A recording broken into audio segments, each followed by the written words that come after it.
30 de agosto de 2021. Una cordial bienvenida a esta reflexión que he llamado Los milagros de un habitante de la calle.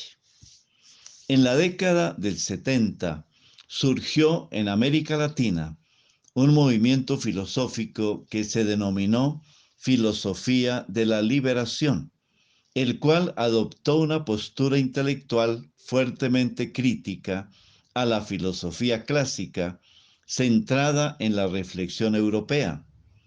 Este movimiento fue más de carácter latinoamericano, centrado en este caso en la situación de los oprimidos.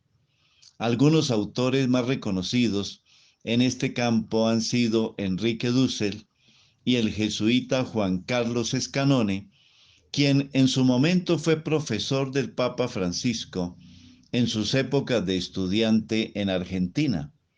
Esta corriente filosófica tuvo un antecedente bíblico que Jesús nos recuerda en el Evangelio de hoy, tomado de Lucas capítulo 4, versículos 16 a 30. Se trata de ese acontecimiento histórico que propició la liberación del pueblo de Israel que estaba sometido a la esclavitud en Egipto. Para que ese hecho tuviera lugar, era necesario que el Dios de Israel escuchara los gritos del pueblo oprimido. Por eso en el texto del Éxodo se nos recuerda las palabras del Señor: he escuchado los gritos de mi pueblo y por eso he bajado a liberarlo de la esclavitud. Todo esto está consignado en el libro de la ley, llamado la Torá, que en definitiva viene a ser como la memoria del acto fundacional del pueblo de Israel, cimentado en la alianza que Dios hace, no solo con sus dirigentes, sino con todos sus habitantes. La alianza se puede formular de manera muy sencilla: ustedes serán mi pueblo y yo seré su Dios. Y los 5 libros de la Torá, el Pentateuco, van señalando las normas de comportamiento en todos los campos de la actividad humana. En otras palabras, es el camino de la vida. Pero más que ser un conjunto de leyes o un reglamento de convivencia, es ante todo una experiencia del amor de Dios por su pueblo y de la liberación de las situaciones de esclavitud en que vivía. No podemos ver esa fuerza liberadora como un acontecimiento de un pasado remoto. Los profetas recordaron permanentemente al pueblo que Dios era siempre el liberador de todo tipo de opresión y a la vez motivaban a la comunidad a seguir en ese proceso de vida, liberándose del odio, del egoísmo y de la idolatría. Por eso cuando Jesús fue a Nazaret, donde se había criado, y según su costumbre, entró un sábado en la sinagoga, se puso de pie para hacer la lectura. Le entregaron el volumen de Isaías el profeta, y al desenrollarlo, encontró el texto donde estaba escrito: el Espíritu del Señor está sobre mí, porque me ha ungido para anunciar la buena noticia a los pobres. Me ha enviado a proclamar la liberación a los cautivos y la vista a los ciegos, a dejar en libertad a los oprimidos y a proclamar un año de gracia del Señor. Cuando enrolló el volumen, lo entregó al ayudante y se sentó. Todos en la sinagoga lo miraban con atención y comenzó a decirles: esta lectura que acaban de oír se está cumpliendo hoy. Esa misión liberadora de Dios Padre es la misma que Jesús ha venido a realizar en la tierra bajo el impulso del Espíritu Santo.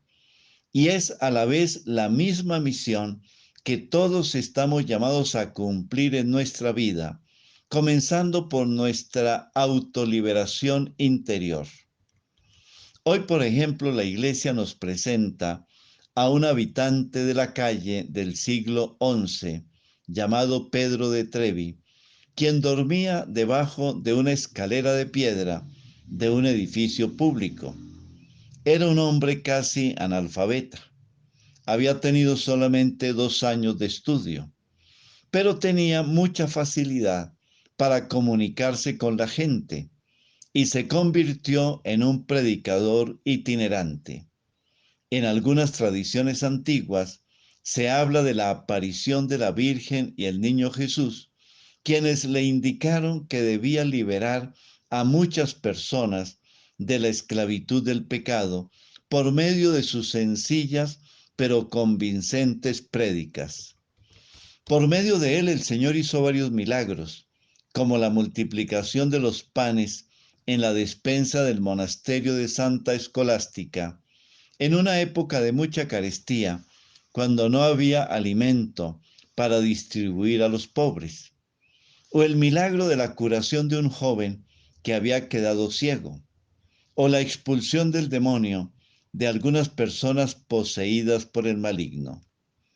A Pedro de Trevi lo encontraron muerto la mañana del 30 de agosto de 1052, debajo de la escalera que se había convertido en su refugio nocturno.